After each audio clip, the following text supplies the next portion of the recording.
Run. Hi everybody, it's Dara. I forgot to comb my beard. You're all right. You look very handsome as usual.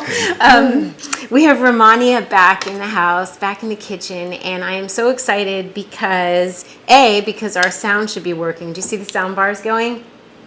Yeah, Yes? the last time we did a film, there was some people going, I can't hear what y'all are talking about. And what you have to say is so essential, especially to us raw food lovers. And Yeah.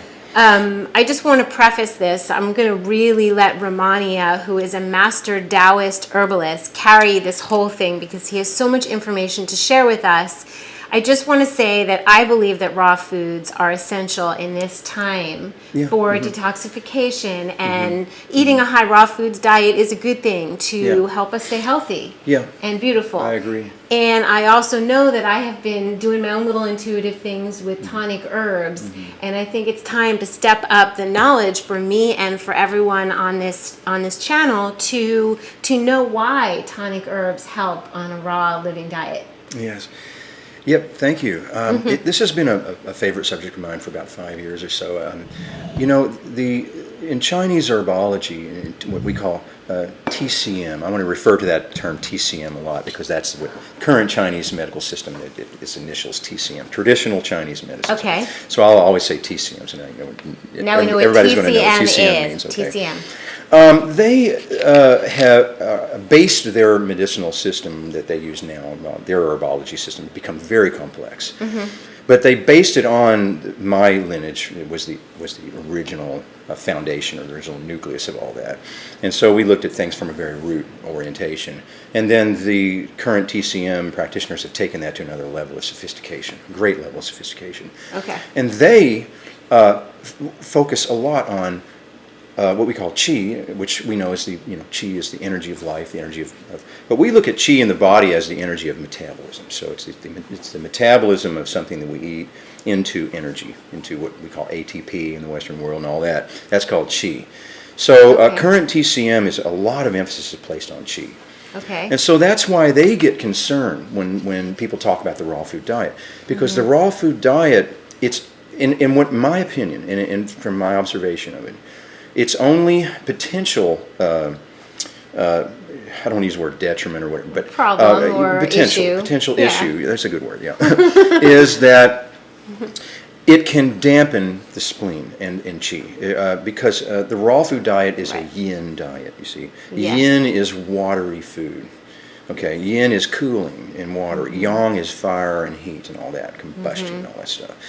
So what happens with the raw food diet is it's a highly yin diet. And Thank you so much. I hate when things are out of sorts and nobody tells me. Thank you.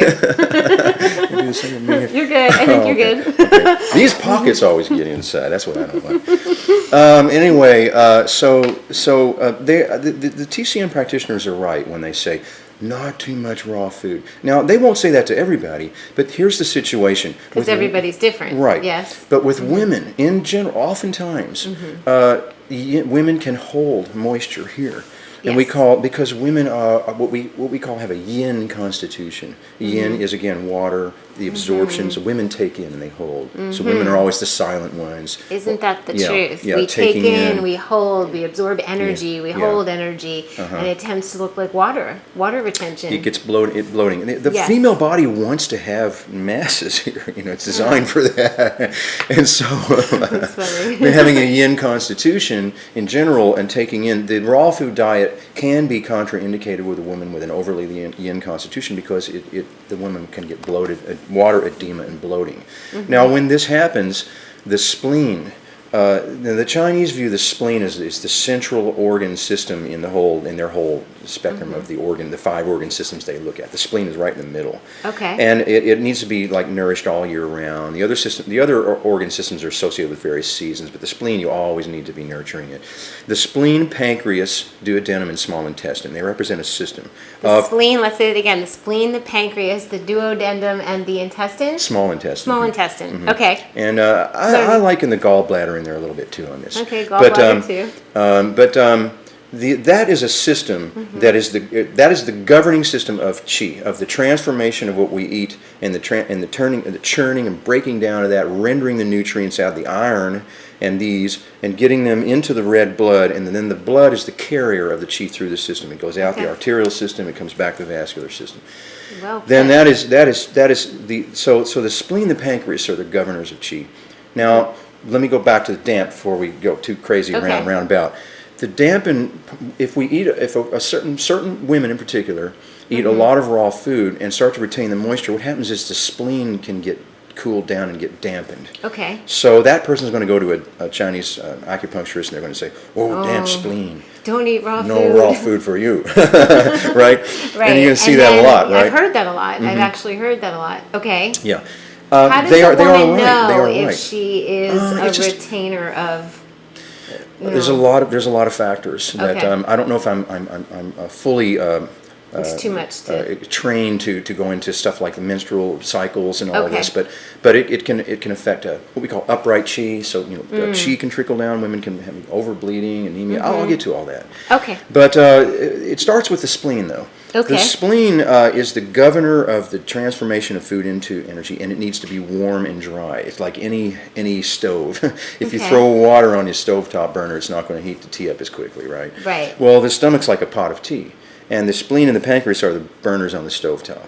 Okay. And so we want them to be warm and dry. Okay. So that's where the TCM practitioners say, no raw food for you because it's cooling and dampening. Do they say no raw food, or do they oftentimes say little to no? Little to no, okay. Really, the Chinese have a traditional way of taking a wok and putting a little water and a little peanut oil or something in there, and they chop up their veggies and they throw it in there and they sear it for just 30 seconds or so in a really hot heat. What they do there is they soften the outer cellulose and make it easy for your body to break it down in the stomach and extract the qi out of the juices without killing the enzymes inside. That's beautiful. So they kind of have a pretty good ideology on that. Plus, it helps to kill any bacteria that might be on the surface. Sure. So that's why they do that. That's why if you go to a Chinese restaurant, you get your gailan, your Chinese broccoli. It's always kind of firm still. So they kind of understand this. My only issue with that is what oil are they using to heat up, and it changes the structure. Factors, so if you I would say if you're doing any flash steaming like that, to use coconut oil or water and break down the cellulose, but and certainly flash steam it, but maybe not have the bad oils. Right. That is a pretty good idea. In the case of say you've got a woman in particular with a damp spleen or some water bloating and edema. As you were saying, the indications of that. What does edema mean? It's the holding of water. Okay. It can be all the way from, oftentimes it occurs from in the abdominal area down into the legs. Okay. Sometimes all the way down to the ankles. With some older women will get bloated ankles. That's all edema. And that's all what we call qi stagnation. Because you see, qi is governed by the spleen, so you want that warmth. And you want the spleen warm. You want that stovetop cooker. You want that knob up there high on a stove, flame up good. Yeah. So when you eat, we go to eat our raw food, eat on this plate. Yeah. When we go to eat our raw food, we can quote hydrolyze the food down the same way the Chinese did with that wok. We can break it down a little bit. Our stomach has more heat and flame than to break down that cellulose and get the juices out. By doing what? By making sure the spleen is warm and dry. So if the spleen is warm and dry, then we can be our own little furnace to break down the cellulose. You've got the furnace right there. Yeah, I love talk about fire. I love playing with fire, and I like being warm and dry. I don't like being damp, and I think that's one of the reasons that I have been doing my own little thing with, I have hot liquids 2 or 3 times a day. Yeah, and I mean, I especially in the winter, it's been cold. Yeah, good idea. Come summer, a little cooling. Different. It's different. Yeah, your body actually wants to be cool. I don't crave the cayenne and the habanero and those same hot things. I also have a fiery constitution according to Ayurvedic medicine. So perhaps some people who are a little more fiery. Well, that's why you're so nice and slender. I work out on a lot raw food too. Diet. And then raw food gives me energy too. Raw food gives you the energy, and the fiery constitution gives you the impetus to go work out that much too. Right. So that's comes down to your constitution being a little bit yang, we call. But you have a nice blend of nice feminine energy and female energy. But I would say it's a healthy. You have a healthy energy of healthy balance between the forces of yin and yang. That's so nice. Yeah. You know what I really appreciate you is that you're able to look at somebody and sense their constitution. So and I know we're going to say this at the end, but this is really important. If anybody wants to have a consultation with Rehmannia, we are so lucky to be able to contact him at this point, and you can talk to him on the phone or via Skype or however you do that, or come over, he'll visit, and you can have an idea of what would be right, because that's special. That's everybody's different. Yeah, everyone is unique, but really our DNA is 99.99% the same. Okay. There's little variations, but those little variations are important. They're very important. They're the variations that make one plant different from another. Right. But mainly the DNA is the same thing. So we look at this. This ties into the general human, constitution and DNA. These herbs are generally good for all people. But we look at those little variables, and they make a difference in the quality of our daily life. Isn't that nice? Yeah, if we're carrying around water edema and bloating, our body's cold, our hands and feet are cold. This is going to affect the menstrual period we with don't women. Feel right. Yeah, it just doesn't feel and good. And that's affecting your blood physiology and your general chi. You want chi flowing. You want chi, what we call upright chi, glowing skin, like upright warm hands and feet, and it's moving everywhere. Right. Really cool thing is that I am guessing that a lot of women think that it's due to too much salt, but perhaps they can fix it with what's... My interpretation has been that women think that it's fat. Right. They either think it's fat. Yeah. They do think it's fat, and they think. And so they're doing yoga at 8 a.m. every day, Bikram yoga, and going, why won't this go away? Right?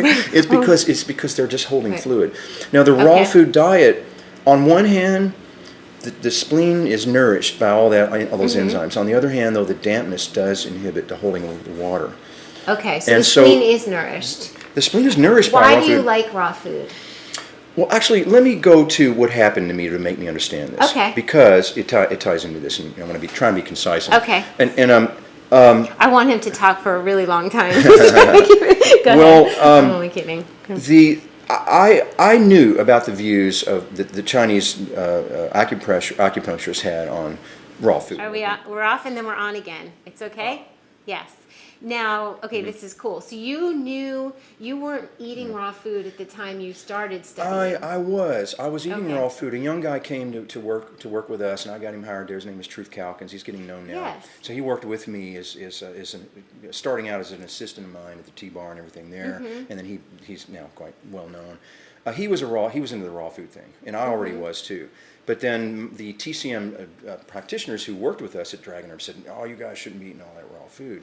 Right. And so what happened was one day, so I wondered, okay, I want to see some evidence that the raw food diet is bad, because it felt right to me. I mean, I was eating it. Camera a little bit more this way. Yeah, I was eating the raw food diet. Of course, I'm a man with what we call a yang constitution. The raw food works, a little differently for us, and I'll get to that. I'll get to that in a minute. Okay. But anyway, a young lady walked into my tea-bar there at Dragon Herbs, our tea-bar, and she said, "I'm a raw foodist," very defiantly, Yeah. And she looked fairly healthy, although I saw some widening in the hips a little bit, and she had some complexion issues, some acne in this. But other than that, she had a very vibrant constitution and energy. Her energy was very vibrant. And so I said, would you let me check your pulse? And I checked her spleen pulse, which is right here, and her spleen was really strong. I mean, the spleen pulse was going boom, boom. It was strong. And I said, "So you're a raw foodist, huh?" And she said, "Yeah." And I said, "But your spleen pulse is really strong. How could that be?" I'd heard if you eat a lot of raw food, your spleen gets damp. And she did show some signs. She had some widening here. Right. She had some issues with complexion, which is part of this. Stagnant chi. If it isn't flowing, it can end up with a little bit of that. She had some of these, but her spleen was strong.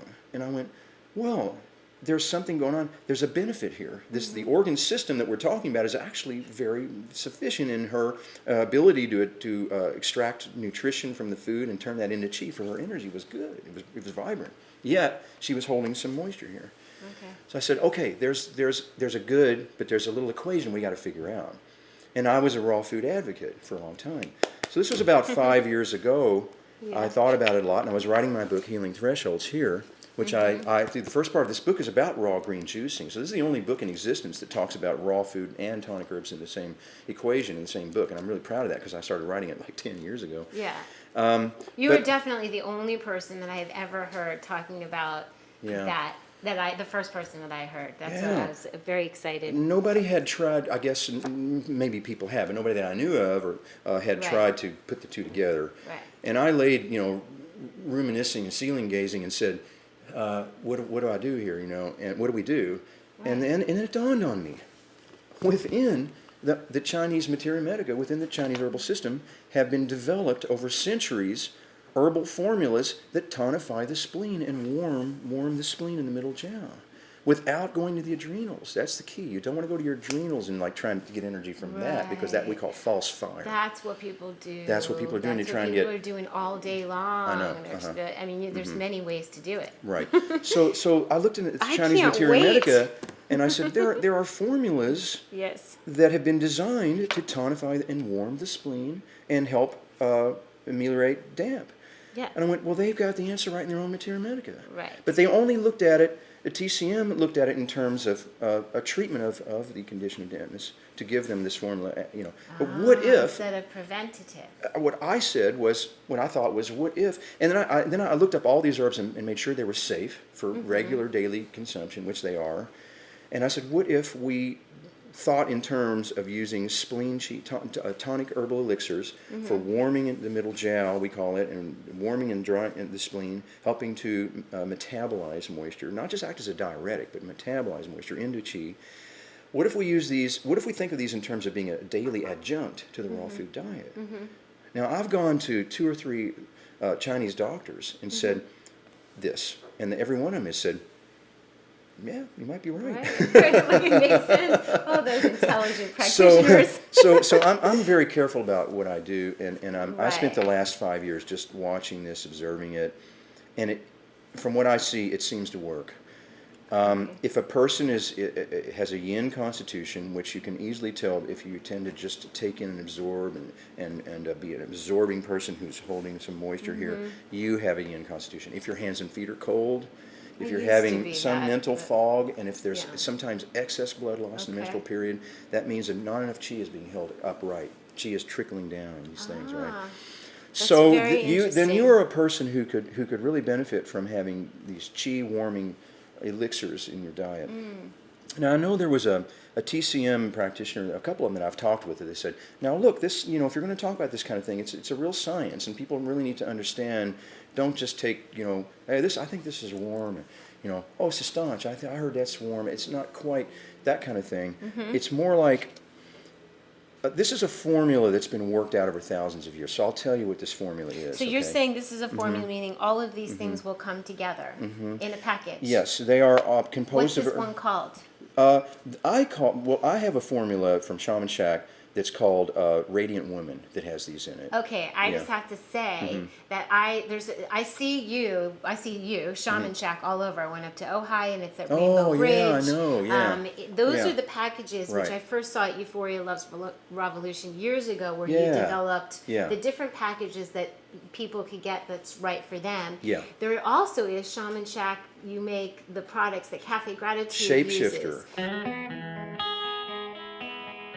Shapeshifter, and what's in the I Am Immortal? Because I am that is my 3 Immortals product. That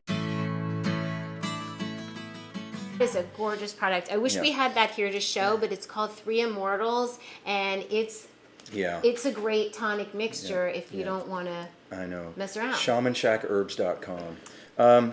But Shapeshifter, my product Shapeshifter contains these herbs, plus my product Radiant Woman, and my 3rd chakra formula, which is another whole herb formula of mine. So I do whole herb formulas as well. So I want people to feel, touch, hold the herbs. So these are whole herb formulas, and the other ones, 3 Immortals and Shapeshifter, they're powdered extracts. They're kind of convenient and easy. Right. But this is for brewing a brew at home. I provide a whole herb formula that has these in it, and it's the 3rd chakra formula, and also Radiant Woman, and then I have another formula called Qi. They're all 3. It's your choice, but they're all pretty much the same, and they're on my website.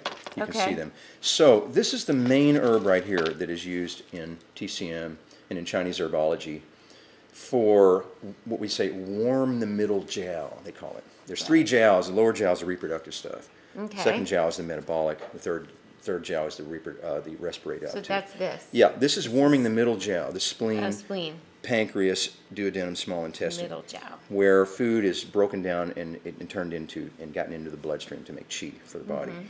This herb is called white atractylodes. W-H, white, and then A-T-R-A-C-T-Y-L-O-D-E-S, white atractylodes. This herb, we say warms the middle jiao. Yeah. Huh? Yeah. This herb warms the middle jiao, the number one for assisting the spleen in warming qi. Now, white atractylodes is always found combined with this herb. For the most part, it's always combined with this herb, poria. Now, poria is a mycelia of a fungi, but it is known to what we call transform damp into qi. This is a very famous herb in China among young women to keep a nice shape. Yeah. Hear that? And when you combine these two, what you do is you warm the spleen, the middle jiao, and then you help transform any dampness that's there into qi, so that water retention is not just acting as a diuretic, but it's, like I said, it's deriving energy, it's steaming it off, they say. Okay. And utilizing that for our daily energy needs. So poria and white atractylodes, very important. Yeah. Now, this herb I put in some formulas. This is in my chi formula. This is a citrus peel. And citrus peel is called a thermogenic, so it's just a little bit warming and making sure that things are warm down here. That can be in the formula or not. Sometimes I don't put it in because it's really bitter, And I like my teas I make for people to taste good. Yeah. Now, from there, what we want to do is we want to make sure that chi is moving. And we don't have what was called chi stagnation. So anytime you have an accumulation of anything, it's chi stagnation. It could be masses in the uterine area. It could be water retention. It could be blood stagnation. When people need to cleanse their liver, that's called chi stagnation. So with women, we want to help with make sure that chi is always flowing. And that's this herb, white peony root. This is the root of the white peony flower. And this herb is famous in formulas for women's moon cycles to make sure just chi is flowing. I put it in with these chi herb formulas just to make sure that we assist the free flow of chi. Then we put jujube date in this formula to what we call harmonize this formula, but it's also classified as a chi herb for just deriving a little bit of energy from it. Jujube date, the red jujube date. And by the way, the little jujube dates. Yeah. By the way, the little jujube dates are better than the big ones, according to the Chinese, the way they see. No, they're just a little sweeter and more concentrated. Would you ever just eat it, or? Yeah, sure, you can just eat them. I don't know how they work as a chi tonic. Just eating them, they might be fine. I really want but to when you cook it in this tea, one of its very important functions, and what makes Chinese herbology so sophisticated, one of the things that's so sophisticated is because they understand that you can take all these different herbs and put them together, but then you want to have what was called a harmonizer in the formula to sort of bring them into harmony and in your body. And this jujube date is called the harmonizing herb. Okay. The only other harmonizing herb is licorice root. I use jujube date in formulas where I want to tonify chi, and I use licorice root in formulas where I want to help cleanse the body. Yeah. And licorice root is also good for the adrenals, yes? Yeah, and I will put jujube in formulas generally for women for chi, and with men I will put in licorice root for chi because. So then that's the harmonizer, and we're warming here and we're moving chi. Then what we can do is we can assist the body in deriving iron from the food, from the vegetarian diet, because iron is a specific situation that needs to be looked at probably in another talk, because the iron from green plants is called ferric iron, and it's not as easily rendered out of the plant substrate and gotten into our blood. The reason our blood is red is because of iron, so we need iron.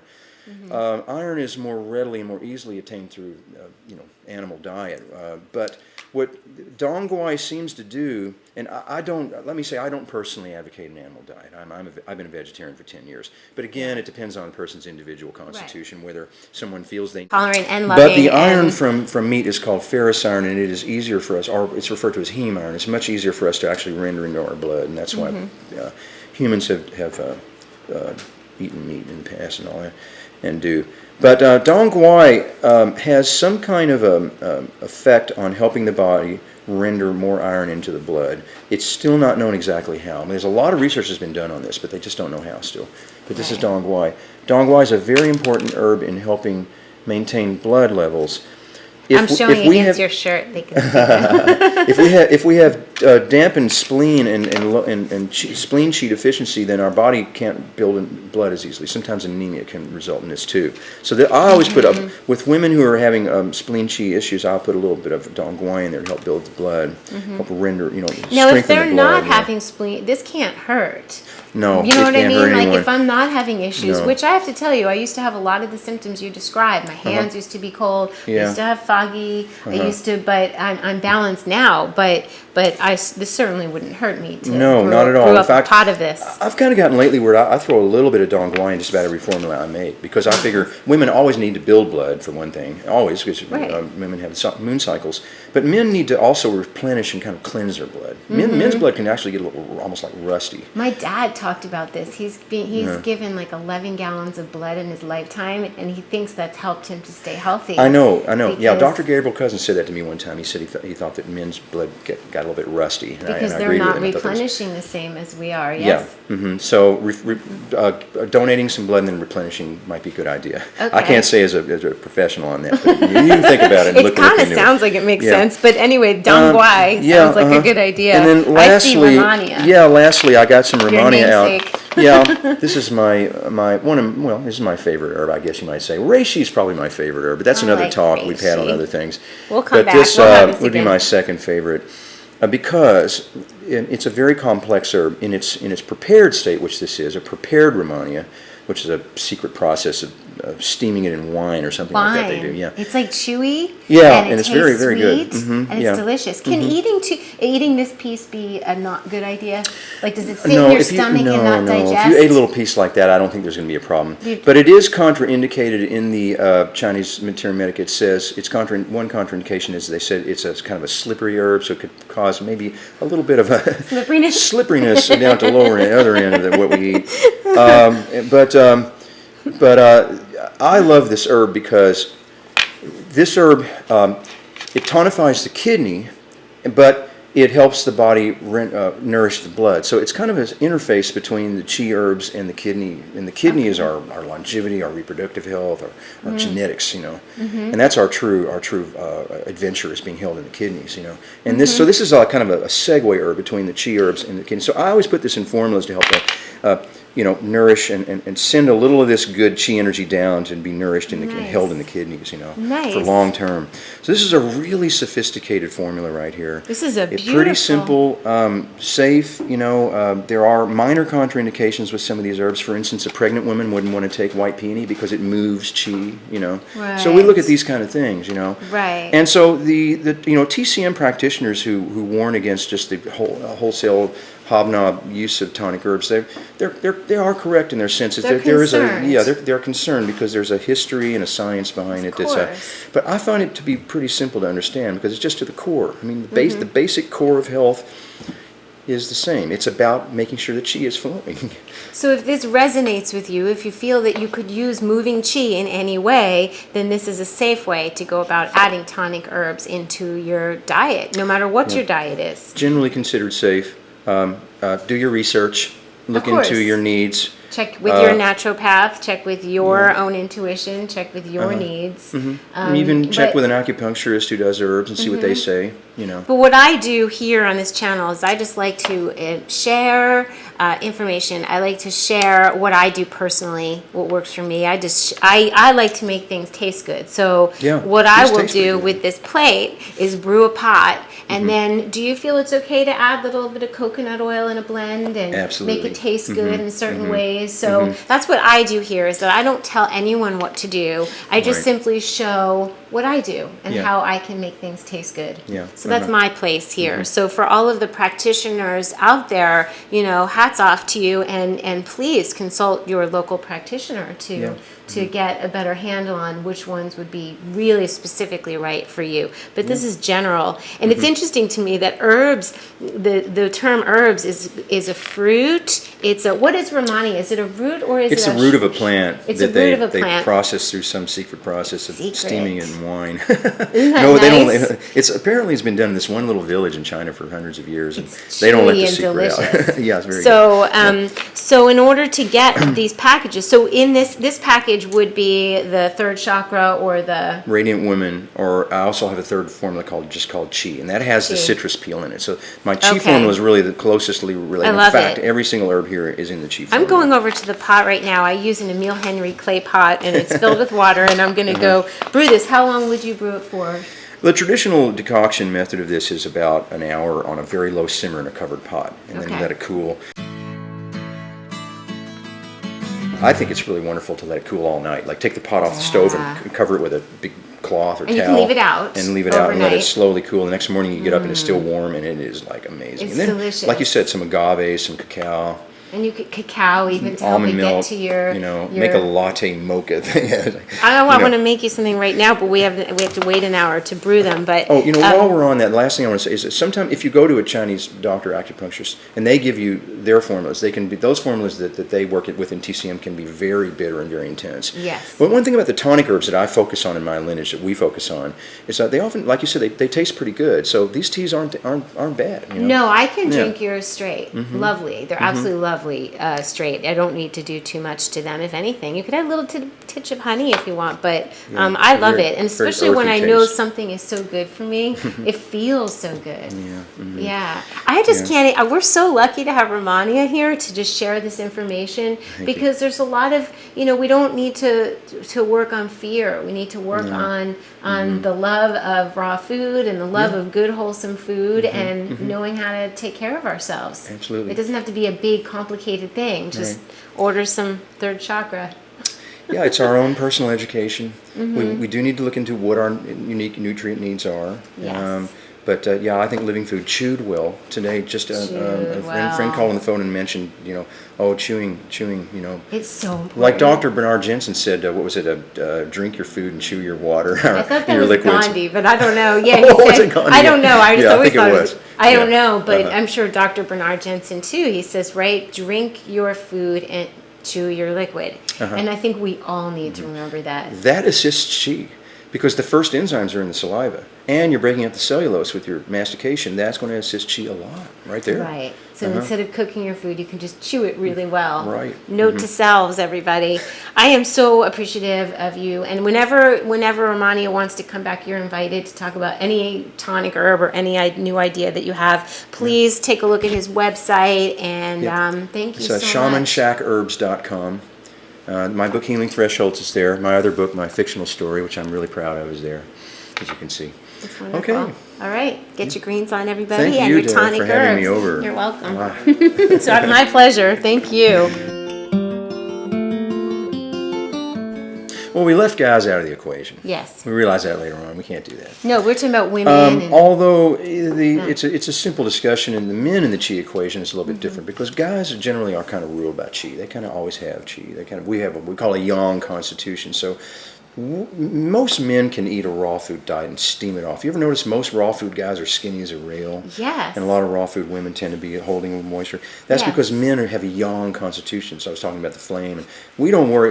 It doesn't affect us too much to take in cooling, dampening foods. We turn it into chi, and that's all good. What can happen with men sometimes is if chi stagnation in a man will oftentimes manifest as the belly going out like this. And that means a kind of a phlegmy chi stagnation, that this can also help assist in move that. like Those, mucus kind of stuff? yeah, mucusy stuff. A guy like that Wow. also needs to go through a cleanse, green juicing cleanse with cilantro juice and arugula juice and that kind of stuff. That would be good for him So too. you're saying not necessarily a raw foodist man with all of that stagnation, or they might No, be. you don't see raw foodist men with that. No. But when we look at, in the terms of chi stagnation, we were referring to with the water retention. With the guys, it can manifest as a kind of a phlegmy, bulbous belly here. But women can go out this way oftentimes, and men go out this way. Got it. And that they need to cleanse their blood, and then these kind of spleen tonics can work and help for them too. Okay, so Yeah. so which tonic formulas? Something like this, including some stuff to cleanse the blood, like bupleurum and scute Okay. and ginger. Okay. So that Yeah. will help, and that will also help with sometimes that's an intimacy blocker emotionally, right? when you've developed Visually, that too. Visually, too. We're going to talk about relationships next time. Don't we want Rehmannia back? Because he has a lot to say. We have a lot to say on that. We have a lot to say on relationships and all of that jazz. So, and how tonic herbs can help that as well. So we so look forward to having you back, and this is the real sign off. Okay, we're done. Thank you. We get to hug again, though. That's cool.